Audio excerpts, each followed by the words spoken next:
ইরানে বড় ধরনের নিরাপত্তা অভিযান চলছে। দেশটির সামরিক বাহিনী জানিয়েছে, ইসরায়েলের হয়ে কাজ করার অভিযোগে ইতোমধ্যে 700 জন ভাড়াটে সৈনিককে গ্রেপ্তার করা হয়েছে। বুধবার সকালে স্কাই নিউজ জানিয়েছে, ইরানের সামরিক ও গোয়েন্দা বাহিনী গত 12 দিনে এই বিপুল সংখ্যক ব্যক্তিকে আটক করেছে। সরকারি সংবাদ মাধ্যম ফার্স নিউজ ও নূর নিউজ এজেন্সি দাবি করছে, এদের প্রত্যেকেই ইসরায়েলি গুপ্তচর নেটওয়ার্কের সদস্য। ফার্স নিউজ জানিয়েছে, যুদ্ধ শুরু হওয়ার পর ইসরায়েলি বাহিনী নানা রকম কৌশলে ইরানের ভেতরে সক্রিয় থাকার চেষ্টা করছিল। তাদের মধ্যে কেউ কেউ ড্রোন নিয়ন্ত্রণে পারদর্শী, কেউ আবার বিস্ফোরক পরিবহন ও লক্ষ্য নির্ধারণে নিয়োজিত ছিল। সেনাবাহিনীর বরাতে জানানো হয়েছে, শুধুমাত্র গত 12 দিনেই প্রায় 10,000 ড্রোন জব্দ করা হয়েছে। এই ড্রোনগুলো বিস্ফোরক বহনে সক্ষম এবং সেগুলো একযোগে ব্যবহার করা হলে ইরানের ভেতরে বড় ধরনের ক্ষয়ক্ষতি হতো বলেই মনে করছেন নিরাপত্তা বিশ্লেষকরা।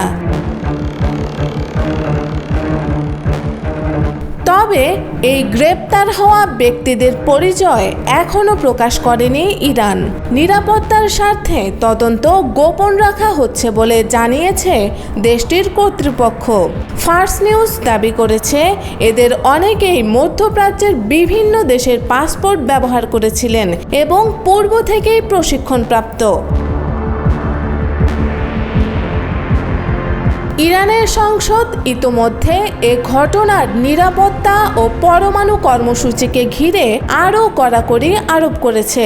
আন্তর্জাতিক আণবিক শক্তি সংস্থা IAEA এর সঙ্গে সহযোগিতা স্থগিত করতে একটি বিল পাশ করেছে ইরানি পার্লামেন্ট। নূর নিউজ জানিয়েছে, এখন থেকে শুধুমাত্র জাতীয় নিরাপত্তা পরিষদের অনুমোদন পেলেই IAEA এর পরিদর্শকরা ইরানে প্রবেশ করতে পারবেন। এর ফলে আগের মতো সহজে আন্তর্জাতিক পরিদর্শকদের প্রবেশ আর সম্ভব হবে না। সংসদের এক প্রেসিডিয়াম সদস্যের উদ্ধৃতি দিয়ে নূর নিউজ জানিয়েছে, আমরা কোনোভাবে চাই না আমাদের জাতীয় নিরাপত্তা ও পরমাণু কর্মসূচি বিদেশি নজরদারির আওতায় পড়ে ঝুঁকিতে পড়ুক। বিশ্লেষকদের মতে এই পদক্ষেপ ইরানের অভ্যন্তরীণ নিরাপত্তা কাঠামোকে শক্তিশালী করার একটি বার্তা। একই সঙ্গে আন্তর্জাতিক মহলের সঙ্গে সম্পর্কের নতুন টানাপোড়েন তৈরি হতে পারে বলেও ইঙ্গিত দিয়েছেন তারা।